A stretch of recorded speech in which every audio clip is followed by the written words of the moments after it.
मथुरा में गैर कानूनी तामीरात के नाम पर लोगों को आशियाने उजाड़ने की तैयारी चल रही है।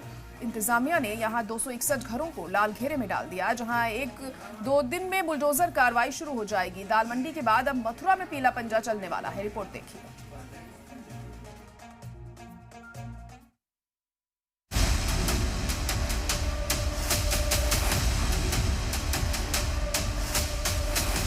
यूपी में गैर कानूनी कब्जे के नाम पर मुख्तलिफ शहरों में बुलडोजर कार्रवाई का सिलसिला जारी है।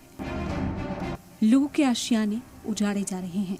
मजबूर और बेबस लोगों की फरियाद सुनने वाला कोई नहीं है। कहीं भी गैर कानूनी कब्जे के नाम पर विकास की राह में रोड़ा बताकर पीला पंजा इमारतों, दुकानों और मकानों को उखाड़ फेंक रहा है। वाराणसी की दाल मंडी इसकी सबसे ताजा मिसाल है, जहां दर्जनों इमारतों पर इंतजामिया का हथौड़ा चल चुका है। मकामी लोगों की मुखालिफत के बावजूद बुलडोजर कार्रवाई नहीं रुकी और अब कृष्ण नगरी मथुरा में भी ऐसे ही 261 मकान बुलडोजर की रडार पर आ चुके हैं, जहां अगले 48 घंटों में पीला पंजा एक्शन में आने वाला है। मगर उससे पहले घरों की दीवारों पर लाल निशान लगाए जा रहे हैं। ये मामला एस्केप नहर पर एनक्रोचमेंट का है। पूरा इलाका 3.5 किलोमीटर में फैला है। यहाँ कुल 300 मकान और दुकानें हैं। दरअसल नहर की चौड़ाई पहले 35 फीट थी, जो कब्जे के चलते 8 फीट रह गई। लिहाजा हाईकोर्ट ने कब्जा हटाने का हुक्म दिया। अब इंतजामिया ने पूरे इलाके को 9 सेक्टर्स में बांट दिया है।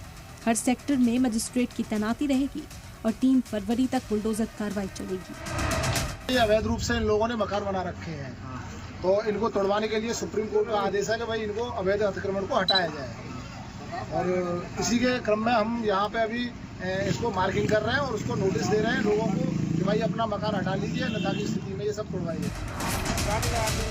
हालांकि मकामी लोगों ने सुप्रीम कोर्ट में अपील की, लेकिन सुप्रीम कोर्ट ने भी हाई कोर्ट के हुक्म को बरकरार रखते हुए रियासती सरकार को बाज़ाब्तकारी की हिदायत की है और अगली समाअत के लिए 20 फरवरी का दिन मुकर्रर किया है। मगर उससे पहले ही बुलडोजर कार्रवाई की तैयारी से यहाँ रहने वाले लोग बेचैन और परेशान हैं। बात होने के बाद डीएम साहब ने एक्सचेंज साहब को उन पर ऑर्डर किया कि भाई देखो कोई ना कोई व्यवस्था बनाई जिस तरीके से तो मकान ना टूटे। और सुप्रीम कोर्ट का जो ऑर्डर है, सुप्रीम कोर्ट के ऑर्डर में 2 लाइनों में सारी बात लिखी हुई है। सुप्रीम कोर्ट ने कहा है कि इन्हें पूर्ण स्थापित किया जाए।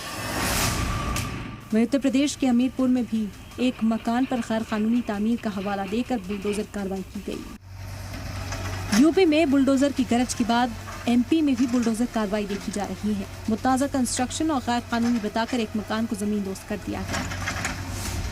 मैसेज क्लियर है, गैर कानूनी कब्जे के नाम पर बुलडोजर कार्रवाई चलती रहेगी। लोग एहतजाज करें, आहो फुगा करें, किसी की बेबसी और फरियाद यहाँ कोई सुनने वाला नहीं। और ऐसा लगता है कि फिलहाल ये कार्रवाई यूं ही चलती रहेगी। ब्यूरो रिपोर्ट, सलाम टीवी।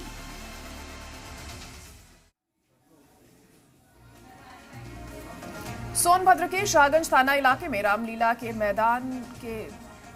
के दौरान राम और रावण का किरदार निभा रहे दोनों लोग आपस में ही भिड़ गए। दरअसल रामलीला के दौरान